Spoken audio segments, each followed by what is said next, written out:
Notre entretien d'aujourd'hui va porter sur le lien très fort qui existe entre l'Eucharistie et le développement de la vie spirituelle.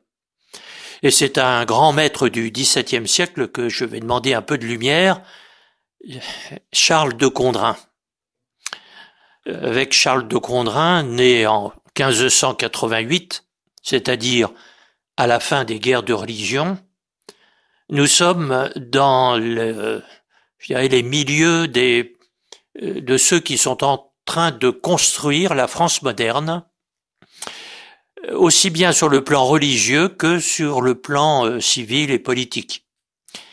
Il est intéressant de voir que ce sont les milieux des parlementaires qui ont beaucoup combattu Henri IV avant qu'il ne se convertisse, et qui formaient la Ligue catholique pour résister au protestantisme, eh bien, deviennent ses plus fidèles serviteurs du jour où il se convertit.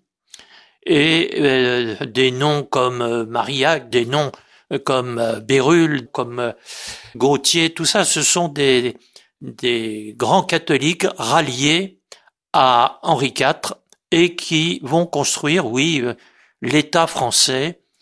Et c'est parmi eux que nous allons trouver Charles de Condren. Alors, il est né près de Soissons et son père était d'ailleurs un protestant converti. Alors, on ne se rend pas bien compte aujourd'hui, mais il y a quand même une proportion de l'ordre de 20-25%, je dirais, des notables dans les années 1550 qui étaient passés au protestantisme. Mais on voit d'ailleurs qu'ils reviennent assez facilement au catholicisme. Parce qu'en réalité, on ne ressentait sans doute pas aussi fortement qu'aujourd'hui la division, au moins dans les familles, au moins entre les deux. On voit des gens qui appartenaient aux deux confessions cohabiter peut-être mieux que nous l'imaginons aujourd'hui. En tout cas, donc c'est d'une famille de petite noblesse, mais nous sommes au moment aussi où la petite noblesse, accédant aux responsabilités d'État, devient grande noblesse et remplace d'une certaine façon la vieille noblesse française. Donc il naît d'un père converti et j'étais en train de dire que tout son entourage non seulement va fournir les grands commis de l'État, et c'est comme ça que lui-même on va le retrouver très proche de Louis XIII.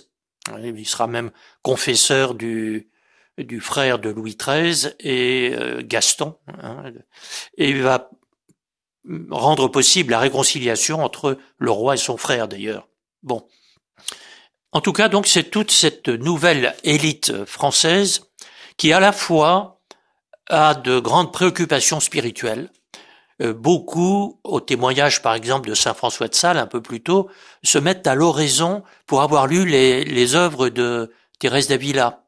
Ce sont eux qui vont chercher le Carmel en Espagne, le Carmel réformé, et l'introduire à la cour de France. Et de là, le Carmel va avoir, dans les années 1620, 1630, 40, va avoir un succès incroyable en France, va être un peu la solution à toutes les restaurations de la vie religieuse française qui était devenue bien malade à la fin du XVIe siècle. C'est chez eux aussi qu'on trouve les traducteurs des maîtres spirituels espagnols, mais aussi d'Europe du Nord, de Rusbrook l'Admirable, de gens comme ça. L'espagnol Louis de Grenade, dont les œuvres vont être extrêmement diffusées en France. Bon, tout ça, c'est le milieu auquel appartient Charles de Condren. Lui-même était destiné par son père à une carrière militaire. Mais alors, il était fait pour tout sauf pour être militaire. Et au grand désespoir de son père, très vite, il dit qu'il veut mener une vie consacrée. Pas tout de suite le sacerdotat d'ailleurs. Et on verra, si on a le temps tout à l'heure, que le sacerdoce à l'époque a très très mauvaise réputation parce que c'est plus une carrière pour avoir des bénéfices ecclésiastiques, autrement dit des rentes dues au bien d'église, plus que par conviction spirituelle. Mais toujours est-il qu'il veut quand même une vie consacrée et il renonce à son droit d'aînesse. Il était l'aîné de sa famille. Son père en est tout à fait désolé, mais c'est un homme dès son enfance de vie intérieure. En plus, il n'a pas une bonne santé. Alors, il étudie essentiellement à Paris et il demandera à être ordonné prêtre relativement tard. Il aura 26 ans. À l'époque, on était ordonné facilement à 21, 22 ans. On a, dans un de nos précédents entretiens, vu Monseigneur Camus, qui à 26 ans était déjà évêque. Hein. Bon. Alors, on verra tout à l'heure dans le texte que je vais lire qu'il a une perception très mystique et du sacerdoce et de l'Eucharistie. Et je dis tout de suite que c'est lui le grand mystique, le grand spirituel de ce qu'on appellera ensuite l'école française de spiritualité, c'est-à-dire de tout ce qui correspond à ce renouveau du sacerdoce et de l'Eucharistie. Et là, on a un fruit du Concile de Trente qui commence à être appliqué en France au moment de la fin des guerres de religion. Et là, Condrin est un des acteurs principaux de ce renouveau de la spiritualité sacerdotale et aussi de la spiritualité eucharistique. Alors, école française, on pense tout de suite au cardinal de Bérulle, et c'est vrai que, à peine ordonné prêtre, Charles de Condrin rencontre Bérulle et s'enthousiasme pour la fondation de l'Oratoire de France par le cardinal de Bérulle. Et 2 ou 3 ans, à l'âge de 29 ans, il entre formellement à l'Oratoire, dont il deviendra un des principaux dirigeants. Et d'ailleurs, malgré lui, parce que c'est quelqu'un qui ne voulait surtout pas avoir de charge, d'apparence, c'est vraiment un homme de vie intérieure, c'est lui qui va succéder à Bérulle, à la mort de Bérulle, qui va prendre la tête de l'Oratoire. Bon, il y aurait énormément à dire, retenons simplement que c'est lui le grand maître spirituel de ce renouveau sacerdotal et eucharistique qui caractérise l'école française de spiritualité. C'est un homme, par ailleurs, d'une très grande puissance intellectuelle. Alors, il n'est pas très amusant à lire parce que, je dirais, il y a quelque chose de très cartésien chez lui. Nous sommes dans les années où, je dirais, du triomphe de la raison et de Descartes.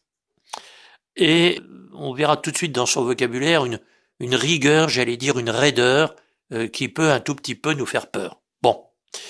Dernière chose à mentionner, son importance dans le renouveau du sacerdoce fait que, en fait, c'est lui qui est à l'origine de la grande société de formation des prêtres que sera la société de Saint-Sulpice, les Sulpiciens.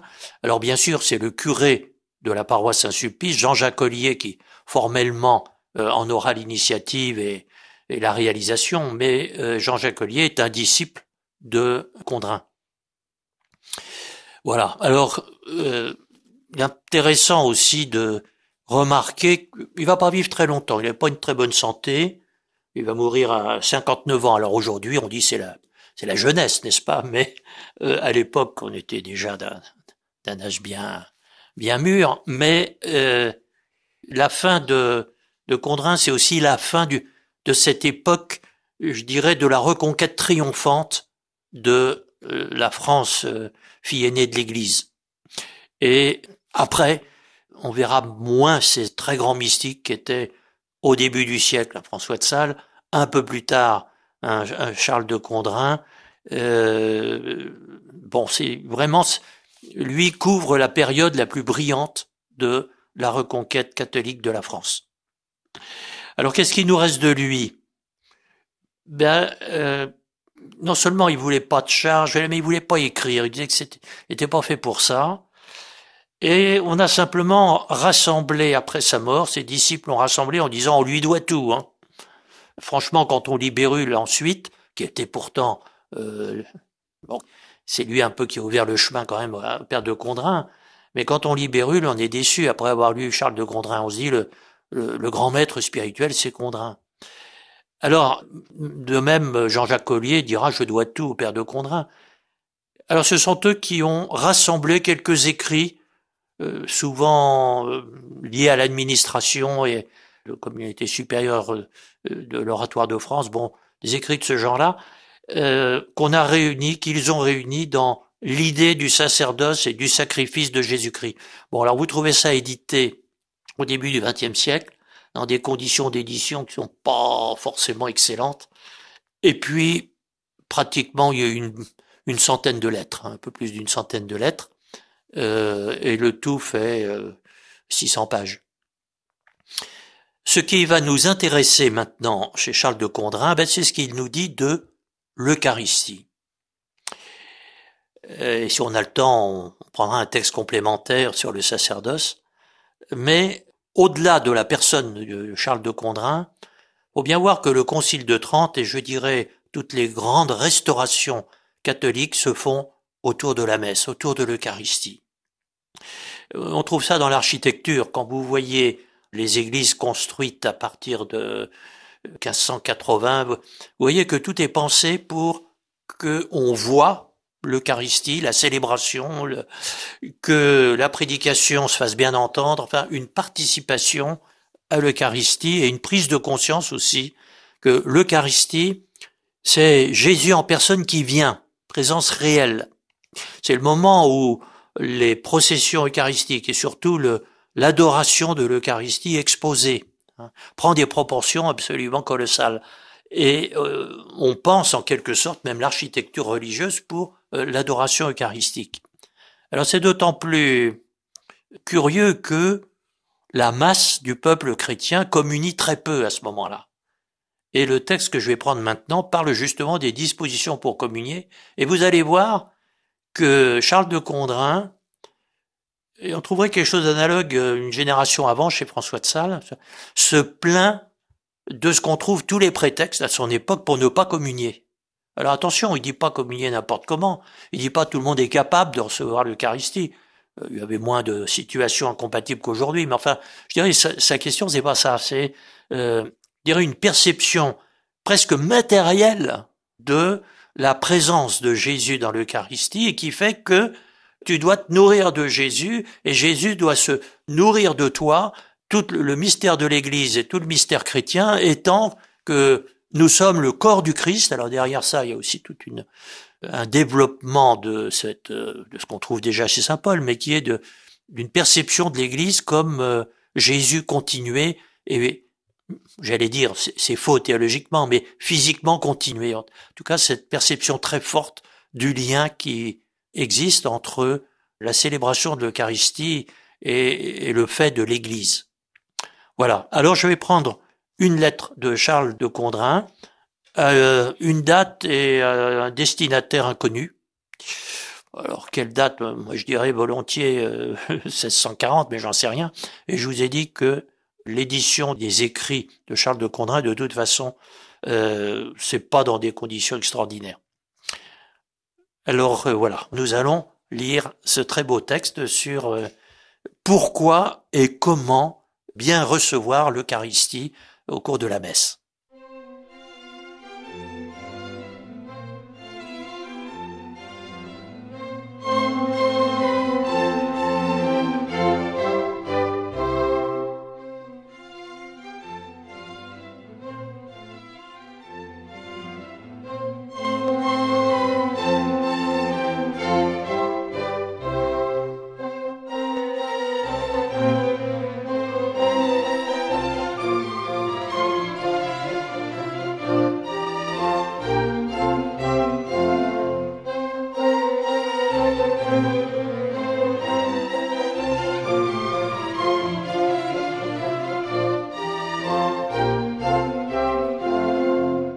Nous devons aller à la Sainte Communion d'abord pour que Jésus-Christ soit en nous tout ce qu'il doit y être, et que nous y cessions nous-mêmes d'être ce que nous sommes, voulant nous y perdre en lui et nous priver de nous-mêmes.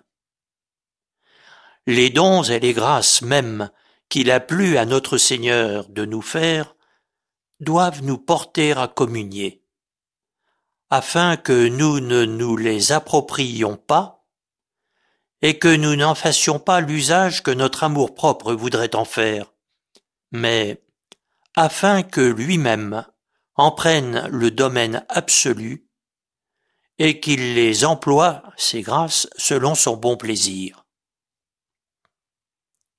Nous devons aller à la communion par obéissance au désir qu'a Jésus-Christ de nous recevoir en lui dans son être et dans sa vie, de détruire l'être et la vie que nous avons présentement et de nous faire devenir ce qu'il est, c'est-à-dire vie, vérité, amour et vertu pour Dieu. Nous devons encore y aller par obéissance à la volonté qu'il a de nous avoir pour membres, dans lesquels il puisse vivre pour son Père, et par lesquels il continue sa vie divine sur la terre. Nous devons obéissance au désir que Jésus-Christ a de nous recevoir et de nous posséder, car la communion ne nous donne pas seulement Jésus-Christ, mais de plus, elle nous donne à Jésus-Christ, puisqu'il dit lui-même que celui qui le reçoit demeure en lui. Or, ce désir qu'il a de nous recevoir est aussi grand que sa charité est grande, et que sont grands les droits que ses mérites et son amour lui donnent sur nous. C'est donc une grande infidélité de manquer à ces désirs de Jésus-Christ si nous n'avons pas d'empêchement légitime à la Sainte Communion. Dans la communion, notre Seigneur se remplit de nous et y développe sa vie et son être propre. Nous lui faisons donc tort quand nous ne communions pas, tandis que rien ne nous empêcherait légitimement de le faire. Nous lui faisons un tort aussi réel que celui que nous ferions à l'âme de l'enfant auquel nous enlèverions sa nourriture et que nous empêcherions ainsi de croître. Car par là même, nous lui ôterions la faculté de se développer et de se servir du corps dans toute l'étendue dont elle était capable. Ensuite, le Fils de Dieu ne se contente pas d'être offert à son Père en un lieu, mais son désir est de lui être offert en beaucoup de lieux.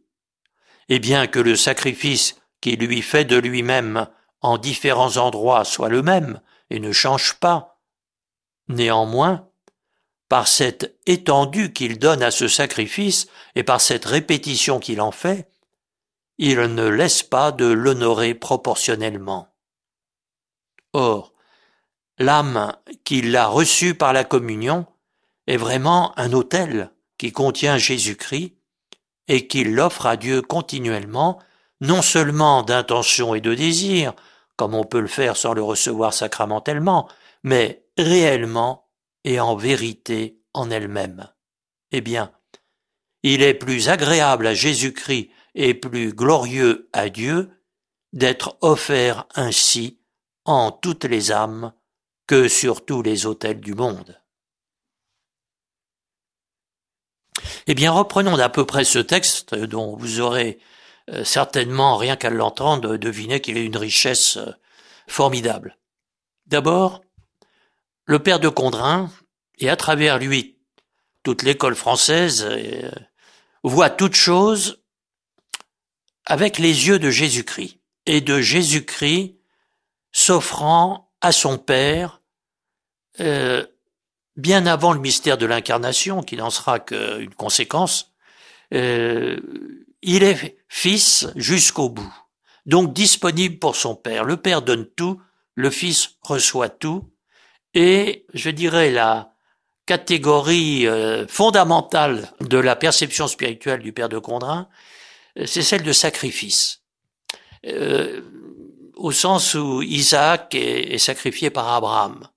Autrement dit, le comble de l'amour, c'est pas exactement de renoncer, mais c'est d'offrir ce qui est plus précieux que nous-mêmes, qui est pour le Père, qui est d'offrir son Fils Jésus. Bon. Et Jésus entre dans cette intention de son Père, et tous les mystères du Christ, avant de se dérouler historiquement dans son incarnation, sur les routes de Terre Sainte, mystères joyeux, douloureux, glorieux, ces mystères ne font que dire, dans une existence humaine, ce qu'éternellement Jésus vit par rapport à son Père. Bon. Et cette offrande de Jésus par son Père et de Jésus lui-même à son Père définit un sacerdoce fondamental auquel va participer le sacerdoce des prêtres dans l'Église, mais qui est aussi auquel participe déjà le sacerdoce baptismal que nous recevons dans le baptême et qui fait que notre vie chrétienne va se définir aussi dans cette volonté de disponibilité au Père et d'offrande de nous-mêmes à Dieu notre Père.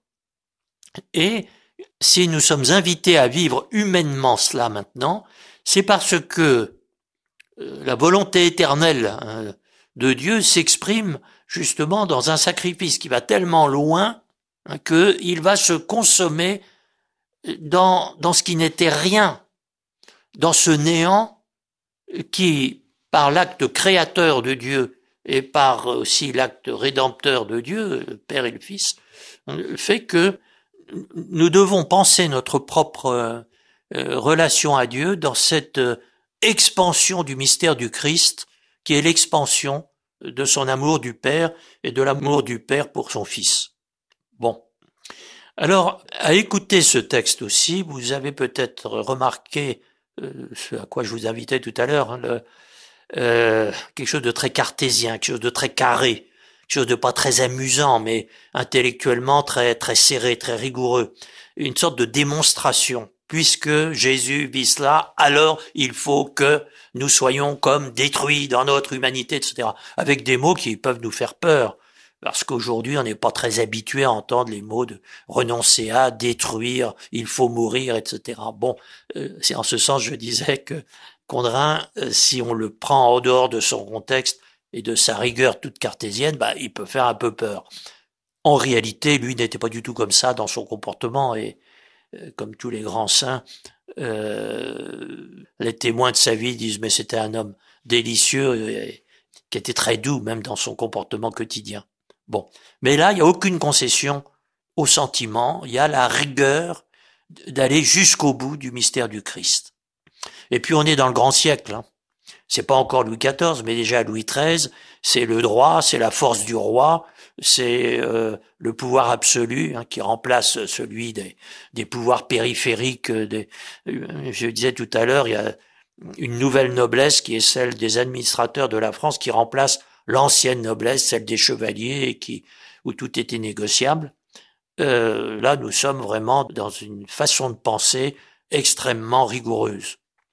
Mais cet aspect un peu froid, en réalité, n'est que, je dirais, pour rendre plus transparente une âme qui est, quand on lit les correspondances de Condrin, on le sent complètement reposé dans sa totale union au Christ. Alors reprenons le premier paragraphe. Nous devons aller à la Sainte Communion d'abord pour que Jésus-Christ soit en nous tout ce qu'il doit y être. Voilà. Alors déjà, ça fait mourir, ça fait disparaître 99%, je crois, des raisons, des fausses raisons que nous avons de communier. Souvent, vous voyez, regardez aujourd'hui l'âpreté d'un certain nombre de débats du genre pourquoi un tel il n'a pas le droit de communier vu sa situation matrimoniale, je sais pas quoi, etc. Vous voyez qu'ici le père de Condrin part tout à fait à l'opposé.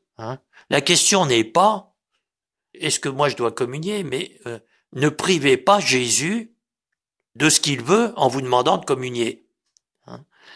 Et plus au-delà de l'Eucharistie, c'est tous les sacrements. On dit alors pourquoi monsieur le curé, par exemple, il n'a pas voulu baptiser le petit de madame machin parce que je sais pas quoi, etc. Mais c'est poser la question à l'envers. Le mouvement de l'incarnation de Dieu qui se fait homme, c'est Dieu qui désire, c'est Dieu qui demande. Et nous sommes là pour répondre un peu plus loin dans le texte. Condrin nous a dit « Ne privez pas Jésus ». Bon. Alors ça, c'est la première chose. Quand on va à la messe le dimanche, c'est pas que nous, on va chercher quelque chose, c'est que Jésus attend quelque chose. Il faut pas le priver. Ceux qui nous entendent parfois, il fait froid, on a vaguement la grippe, alors non, aujourd'hui on va peut-être pas aller à la messe. mais vous y allez pour vous, pour Jésus. Condrin vous dit, nous devons aller à la Sainte Communion d'abord pour que Jésus soit en nous ce qu'il doit y être, ce qu'il désire y être. Alors, il y a un disciple très important pour aussi le développement de l'école française et de la compagnie de Saint-Sulpice, de tout ce renouveau du sacerdoce, un disciple du père de Condrin, qui est le père Amelot, et qui a écrit la vie du père de Condrin. Alors ça aussi, c'est très intéressant, et ça cite beaucoup de choses qu'on retrouve ensuite dans la correspondance de Condrin. Alors le père Amelot, là, je vais citer non seulement sur ce début du texte, mais ensuite dans l'explication de la suite, nous dit à propos de la dévotion eucharistique de son maître, le père de Condrin, de là venait qu'en la Sainte Communion, il, le père de Condrin, ne cherchait pas son avantage, il ne considérait que celui de Jésus-Christ. Ah, comme je voudrais que nous allions à la messe en considérant pas notre avantage, mais celui de Jésus-Christ. Qu'on y aille dans une disponibilité pour faire plaisir à Jésus. Alors, je sais bien, faire plaisir, c'est pas quelque chose qui est dans le vocabulaire de Condrin, mais voilà, qu'on revendique pas, parce que si on vient pour nous-mêmes, ce sera pas un acte d'amour, ce sera un acte d'égoïsme. Bon. Et si on y va parce que Jésus le demande, alors on oublie à ce moment-là facilement qu'on a peut-être un peu mal aux pieds ce jour-là, qu'on n'a pas très envie, que la messe ce sera peut-être, l'église sera pas chauffée, le curé dira n'importe quoi, etc., etc. Et alors, quand il venait à la Sainte Communion, il ne cherchait point son avantage, il ne considérait que celui de Jésus-Christ.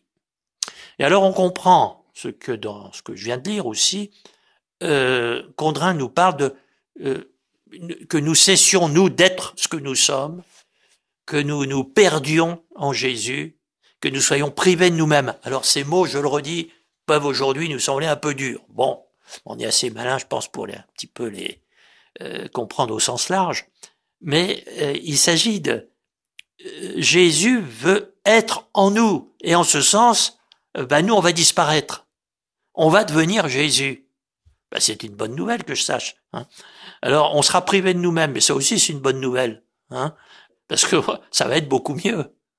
Mais vous voyez, le mouvement de l'Eucharistie, notamment de la Sainte Communion, c'est celui de ce Jésus qui veut nous envahir. Voilà. Et c'est toujours comme cela que Condrin va nous parler de l'Eucharistie.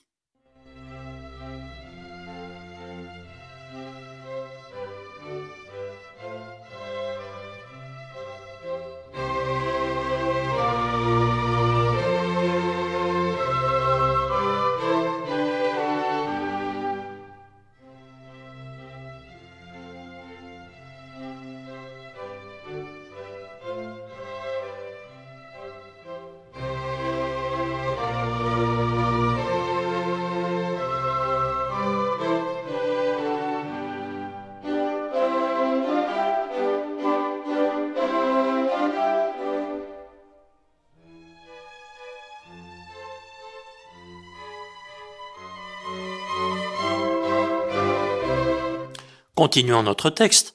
Nous devons aller à la communion par obéissance au désir qu'a Jésus-Christ de nous recevoir en lui dans son être et dans sa vie, de détruire l'être et la vie que nous avons présentement et de nous faire devenir ce qu'il est.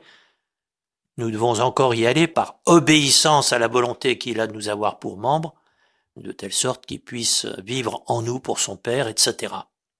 Vous remarquez le mot obéissance qui revient ici et tout le temps. Alors c'est aussi un mot qui aujourd'hui est pas très populaire, mais si on le comprend intelligemment, ce qu'il faut en retenir, c'est toujours ce mouvement des sacrements qui est Jésus qui demande, et non pas nous qui avons besoin. On n'a pas exactement besoin du bon Dieu. Quand on aime quelqu'un, c'est pas parce qu'on a besoin de lui. Alors bien sûr, ça nous rend heureux. Mais je veux dire, aimer, c'est parce qu'on nous aime. Si Dieu n'avait pas mis son propre amour dans notre cœur, nous n'aurions pas l'expérience de l'amour. Bon.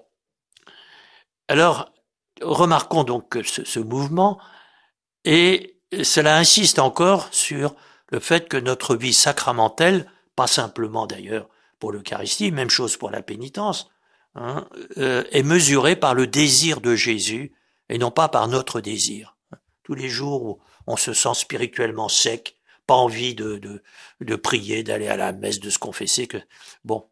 Mais non, Jésus veut que nous devenions ce qu'il est, c'est-à-dire vie, vérité, amour, force de Dieu.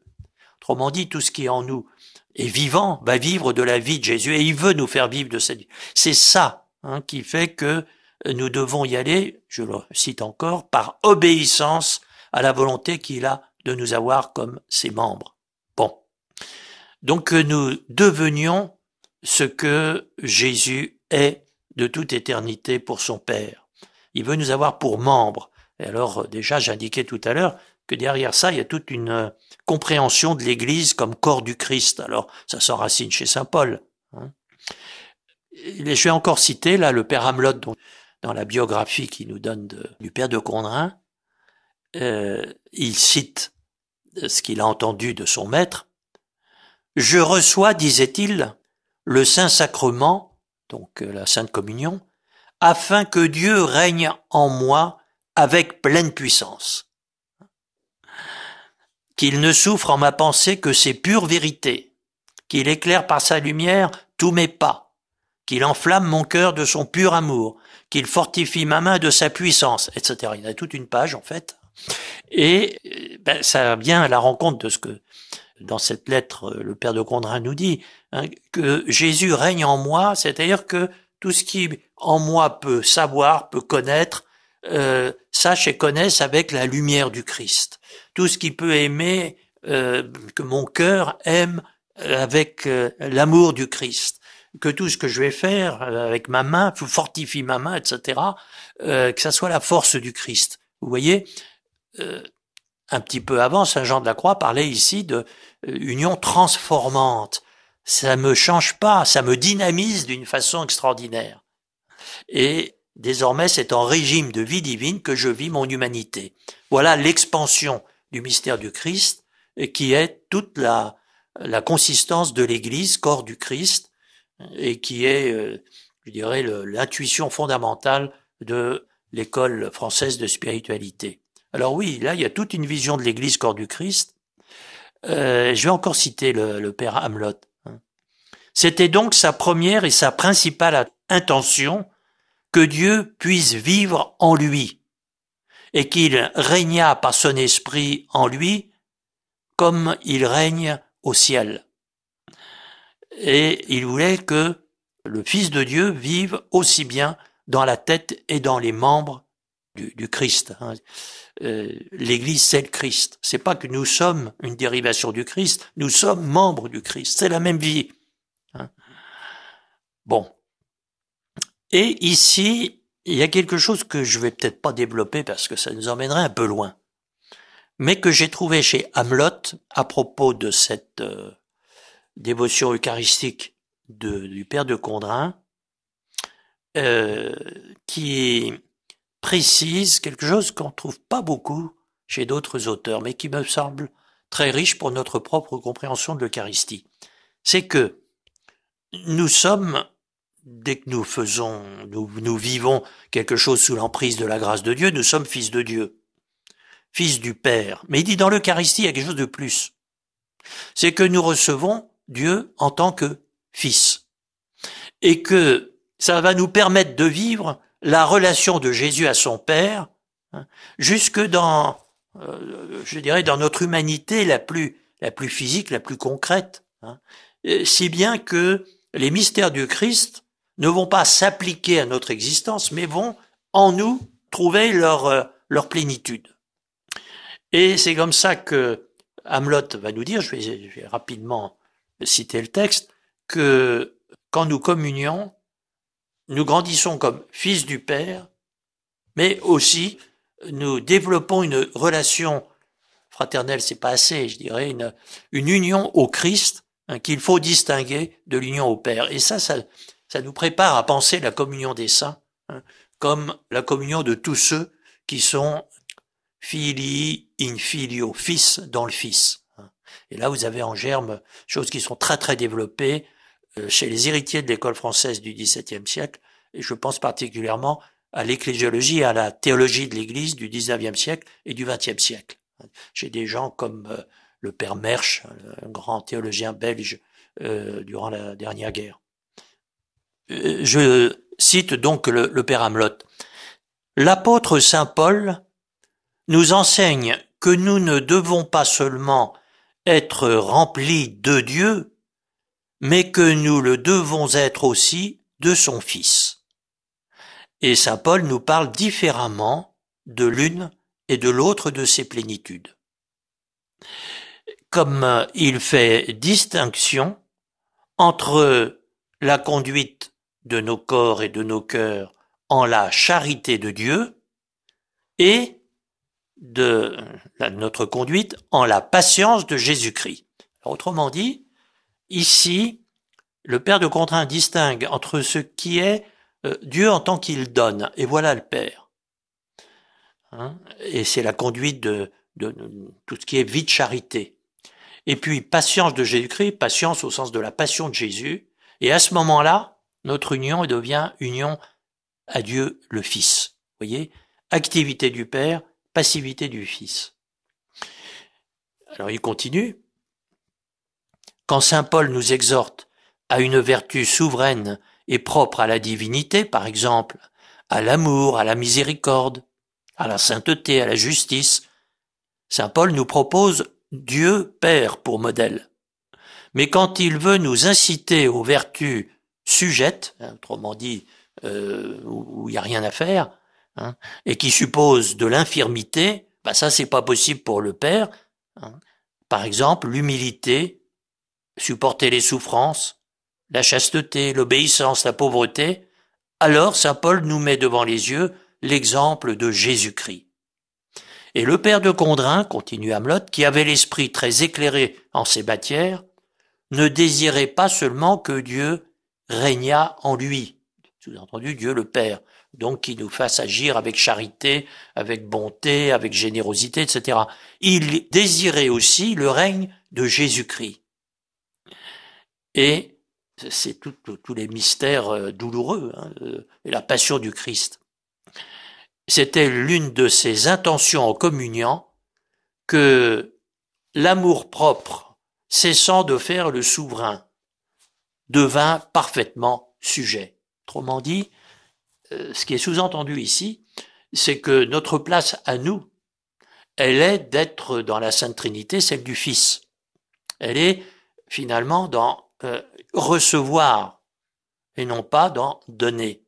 Et que le péché, nous ayant mis en concurrence avec le Père, l'expansion du règne de Jésus-Christ se fait à proportion de notre acceptation d'être crucifié avec lui.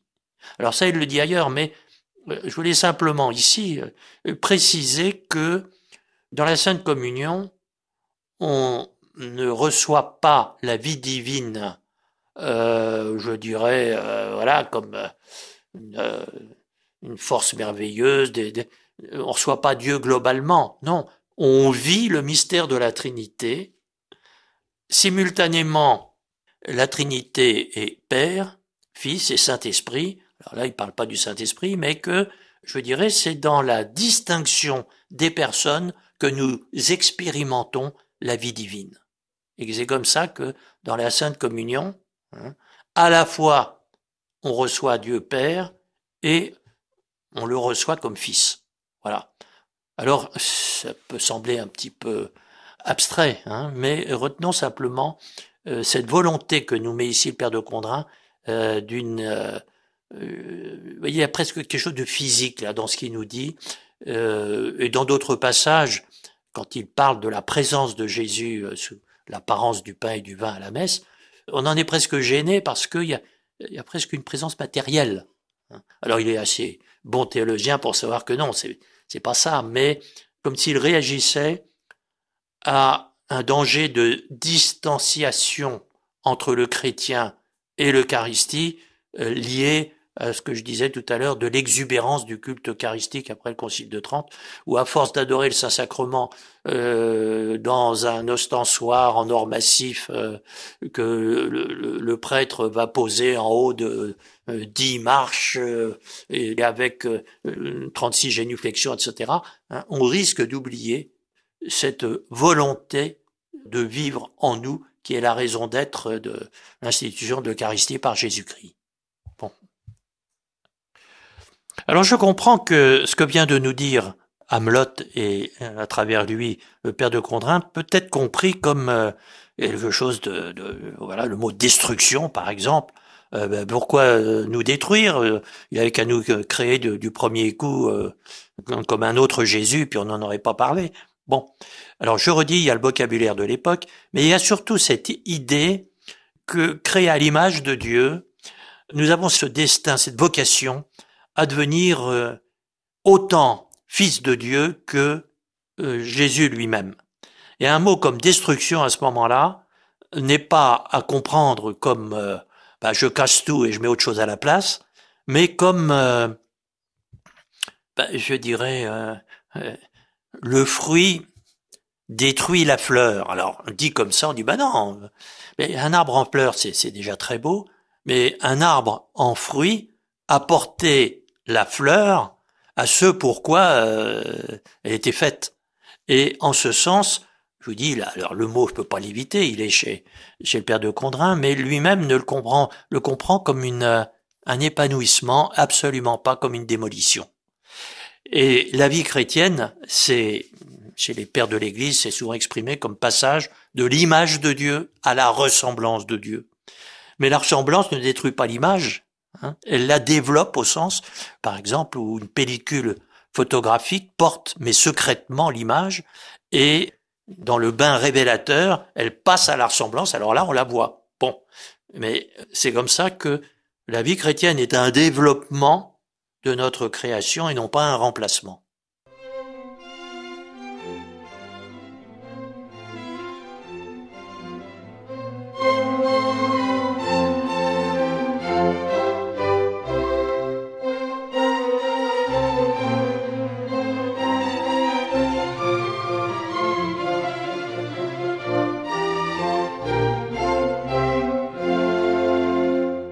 Reprenons notre texte. Nous devons obéissance au désir que Jésus-Christ a de nous recevoir et de nous posséder. Car la communion ne nous donne pas seulement Jésus-Christ, mais de plus, elle nous donne à Jésus-Christ. Et si bien conclut le père de Condrin que c'est une grande infidélité de manquer à ces désirs de Jésus-Christ si nous n'avons pas d'empêchement légitime à la Sainte Communion. Alors il y a beaucoup de choses dans cette phrase finalement toute simple. La communion ne nous donne pas seulement Jésus-Christ, elle nous donne à Jésus-Christ. Vous voyez, quand je donne la Sainte Communion au cours de la messe, comme la liturgie demande, et c'est pas à moi de la modifier bien sûr, qui est cet acte de foi, cette sorte de vérification que vous sachiez ce que vous êtes en train de faire en communion, le prêtre vous présente le corps du Christ, dit le corps du Christ et vous devez dire Amen. Bon, d'accord. Si bien que on est encore dans cette vision qui est pas fausse, mais qui laisse la moitié, peut-être la moitié la plus importante du sacrement de côté, hein, qui est que, et Jésus, lui, pendant ce temps-là, on fait comme si c'est vous qui étiez demandeur et que on finit par vous accorder la Sainte Communion, etc. Mais en réalité, on vous donne à Jésus-Christ dans ce geste. Et moi, j'ai toujours envie, plutôt de dire le corps du Christ, de dire Madame une telle, pour que Jésus sache, ou Monsieur un tel. Bon. Et qu'en réalité, les deux vont l'un vers l'autre. Hein. Et c'est pour ça aussi que la question n'est pas... alors, il y a ceux qui réclament de communier alors qu'ils ne devraient pas communier, mais il y a ceux aussi qui devraient communier puis qui disent non, il fait trop froid à l'église, je reste à la maison, etc. Bon. Et là, le père de Condrin vous dit, puisque on vous donne à Jésus-Christ, c'est une grande infidélité de manquer au désir de Jésus-Christ si vous n'avez pas un empêchement légitime. Hein. Alors derrière ça, il y a quelque chose de fondamental pour comprendre toute notre pratique des sacrements, et pas seulement de l'Eucharistie. C'est pas nous qui demandons, c'est Jésus. Et on n'est pas tout à fait libre, quand on est chrétien, de recevoir ou pas recevoir un sacrement. Et c'est pour ça que les pasteurs dans l'Église sont là pour justement vous inviter au nom du Christ, éventuellement vous dire vous pouvez pas, etc. Pas parce que eux ils sont plus malins que les autres, mais parce que ils tiennent cette place de Jésus qui invite. Hein. Et la pénitence, c'est pareil. C'est pas parce qu'on est un grand pécheur ou un petit ou un moyen pécheur qu'on se confesse. C'est parce que nous sommes invités à célébrer, dans le sacrement de pénitence par exemple, la miséricorde de Dieu.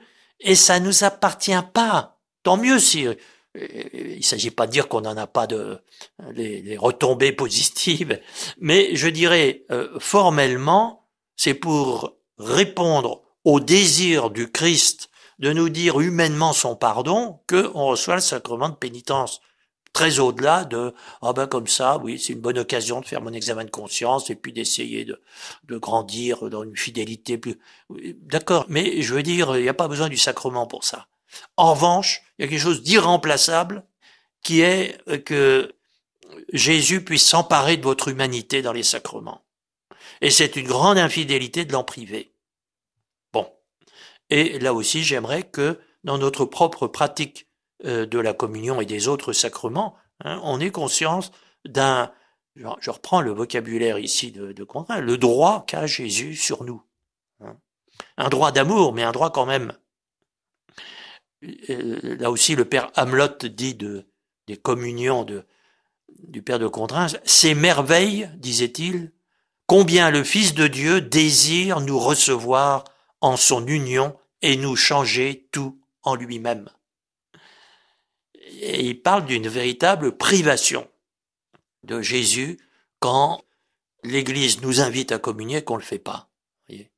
Et ça met hors circuit tout de suite aussi toutes les fausses raisons de communier, pas communier, ferveur, pas ferveur, etc.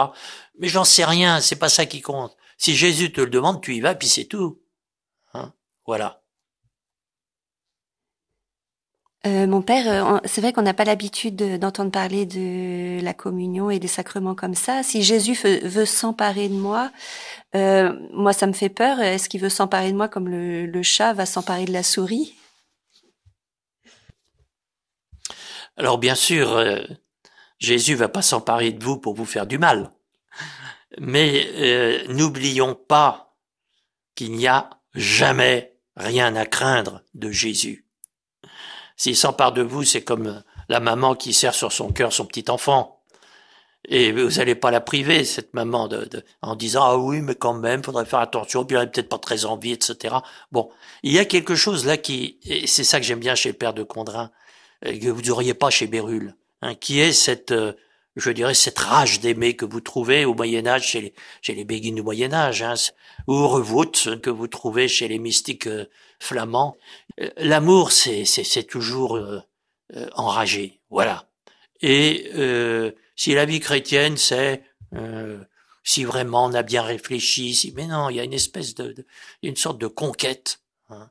Le père Surin, qui est contemporain de Charles de Condrin, ce mystique jésuite extraordinaire, hein, qui dit si on vous demande pourquoi je suis là, vous avez qu'à dire que le bon Dieu, il l'a voulu. Et si ça vous suffit pas, tant pis pour vous, terminé. Bon, il y a quelque chose qu'il faut qu'on retrouve hein, dans notre siècle où je dirais, on emballe tout pour que ça fasse pas mal. Il y a une espèce de vitalisme fondamental chez les grands mystiques hein, que vous retrouvez ici et qui fait que la messe, c'est d'abord Jésus qui ne peut pas se passer de moi, point final. Alors, le développement suivant est très intéressant parce que, après nous avoir dit que on n'est pas dispensé de communier, si on peut communier, il nous dit exactement comme vous se serez privé un enfant de sa croissance que de priver Jésus-Christ si nous nous abstenions de communier. Nous lui faisons à Jésus tort quand nous ne communions pas, alors que rien ne nous empêcherait légitimement de le faire. Bon, il y a des cas où on est empêché de le faire, donc il nous dit pas ici que tout le monde peut communier, mais À partir du moment où on est, je dirais, un chrétien en normalité chrétienne, et que rien nous empêche de communier, nous sommes tenus de le faire. Pourquoi? Car nous lui ferions un tort aussi réel que celui que nous ferions à un enfant auquel nous enlèverions sa nourriture et que nous empêcherions ainsi de grandir. Nous lui ôterions la faculté de se développer, etc., et de se servir du corps dans toute l'étendue dont il est capable. Alors, derrière ça, vous avez deux choses fondamentales. La première, c'est l'Église, corps du Christ, et si vous nourrissez pas ce corps, il grandit pas. Jésus a besoin de nous pour grandir. Et puis, vous avez remarqué, dans toute l'étendue possible.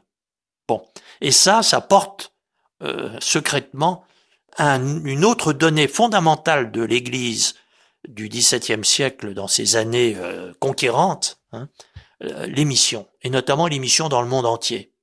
Vous trouvez tout à fait la même chose, par exemple, chez les disciples de quelqu'un qu'on a déjà rencontré dans nos entretiens, du Père Lallemand, lorsque ces jésuites qui vont mourir martyrs au Canada et annoncer jusqu'au Grand Nord, jusqu'en Alaska, annoncer l'évangile à des gens qui, les Iroquois, ils voient pas très bien l'intérêt de la chose, et les missionnaires eux-mêmes disent c'est prêcher dans le vide. Mais ils diront, mais c'est donner au sacrifice du Christ toute son étendue et son expansion. C'est pour ça que l'Église est missionnaire. C'est pas pour recruter des adeptes, c'est pour que le corps du Christ grandisse le plus possible. Voilà, parce que ça va faire grandir d'autant plus le sacrifice du Christ et l'hommage du Christ à son Père. Vous voyez toujours cette Dieu a besoin de notre humanité, lui qui est Dieu d'amour et donc d'expansion, pour aimer jusqu'au bout. Voilà. Et c'est comme ça, nous dit maintenant le Père de Condrin, que le Fils de Dieu ne se contente pas d'être offert à son Père en un lieu, mais son désir est de lui être offert en beaucoup. Et même si le sacrifice de Jésus, c'est toujours celui du jeudi saint, c'est toujours le même, néanmoins, par cette étendue qu'il donne à ce sacrifice, et par cette répétition qu'il en fait, c'est la même messe mais tous les dimanches, il ne cesse pas d'honorer proportionnellement son Père. Alors là, vous avez la clé vraiment de ce siècle missionnaire qui a été le XVIIe siècle français. Et c'est comme ça qu'il termine en disant que tous ceux qui communient sont des autels sur lesquels le Christ peut consommer le sacrifice de lui-même qu'il offre à son Père. Il est plus agréable à Jésus-Christ et plus glorieux à Dieu d'être offert ainsi en toutes les âmes que sur tous les autels du monde. Eh bien, pour conclure, je crois que le mieux, c'est de relire ce texte parce qu'il est de très grande densité et vous devinez que je ne peux que vous inviter une fois de plus à aller à l'original et à lire beaucoup plus de pages du Père de Condrin. Mais voilà, pour terminer, je reprends ce qu'il nous dit de la Sainte Communion. Nous devons aller à la Sainte Communion d'abord pour que Jésus-Christ soit en nous tout ce qu'il doit y être, et que nous y cessions nous-mêmes d'être ce que nous sommes, voulant nous y perdre en lui et nous priver de nous-mêmes. Les dons et les grâces même qu'il a plu à notre Seigneur de nous faire doivent nous porter à communier afin que nous ne nous les appropriions pas et que nous n'en fassions pas l'usage que notre amour-propre voudrait en faire, mais afin que lui-même en prenne le domaine absolu et qu'il les emploie selon son bon plaisir. Nous devons aller à la communion par obéissance au désir qu'a Jésus-Christ de nous recevoir en lui dans son être et dans sa vie, de détruire l'être et la vie que nous avons présentement et de nous faire devenir ce qu'il est, c'est-à-dire vie, vérité, amour et vertu pour Dieu. Nous devons encore y aller par obéissance à la volonté qu'il a de nous avoir pour membres, dans lesquels il puisse vivre pour son Père et par lesquels il continue sa vie divine sur la terre. Nous devons obéissance au désir que Jésus-Christ a de nous recevoir et de nous posséder, car la communion ne nous donne pas seulement Jésus-Christ, mais de plus, elle nous donne à Jésus-Christ, puisqu'il dit lui-même que celui qui le reçoit demeure en lui. Or, ce désir qu'il a de nous recevoir est aussi grand que sa charité est grande, et que sont grands les droits que ses mérites et son amour lui donnent sur nous. C'est donc une grande infidélité de manquer à ces désirs de Jésus-Christ si nous n'avons pas d'empêchement légitime à la Sainte Communion. Dans la communion, notre Seigneur se remplit de nous et y développe sa vie et son être propre. Nous lui faisons donc tort quand nous ne communions pas, tandis que rien ne nous empêcherait légitimement de le faire. Nous lui faisons un tort aussi réel que celui que nous ferions à l'âme de l'enfant auquel nous enlèverions sa nourriture, et que nous empêcherions ainsi de croître. Car par là même, nous lui ôterions la faculté de se développer et de se servir du corps dans toute l'étendue dont elle était capable. Ensuite, le Fils de Dieu ne se contente pas d'être offert à son Père en un lieu, mais son désir est de lui être offert en beaucoup. Et bien que le sacrifice qu'il lui fait de lui-même en différents endroits soit le même et ne change pas, néanmoins, par cette étendue qu'il donne à ce sacrifice et par cette répétition qu'il en fait, il ne laisse pas de l'honorer proportionnellement. Or, l'âme qui l'a reçue par la communion est vraiment un autel qui contient Jésus-Christ et qui l'offre à Dieu continuellement, non seulement d'intention et de désir, comme on peut le faire sans le recevoir sacramentellement, mais réellement et en vérité en elle-même. Eh bien, il est plus agréable à Jésus-Christ et plus glorieux à Dieu d'être offert ainsi en toutes les âmes que sur tous les autels du monde. Tout ce que nous venons de lire du Père de Condrin peut nous laisser penser, lui alors dans la Sainte Communion, il devait avoir des extases, des élans, Eh bien là aussi, son disciple le Père Amelot nous dit quelque chose de très précieux. Que comme pour beaucoup de ses amis, le bon Dieu ne lui donnait pas énormément de ferveur et de beaux sentiments, mais que finalement il était complètement donné au Seigneur sans faire attention, je dirais, à quelque récompense que ce soit. Alors je lis le Père Amelot. Le Père de Condrin ne mesurait pas les fruits de la communion par la satisfaction qu'il y recevait, car c'était à quoi il pensait le moins, tout comme ressentir des joies et des contentements extraordinaires dans la communion. Non, tout son plaisir, c'était d'avoir pu rendre ses devoirs à Dieu et à Jésus-Christ son Fils. Et alors que le délaissement dans sa faiblesse lui était assez commun et l'avait privé de toute satisfaction, il s'humiliait en voyant son indignité et demeurait en paix sans considérer ni la disette ni l'abondance.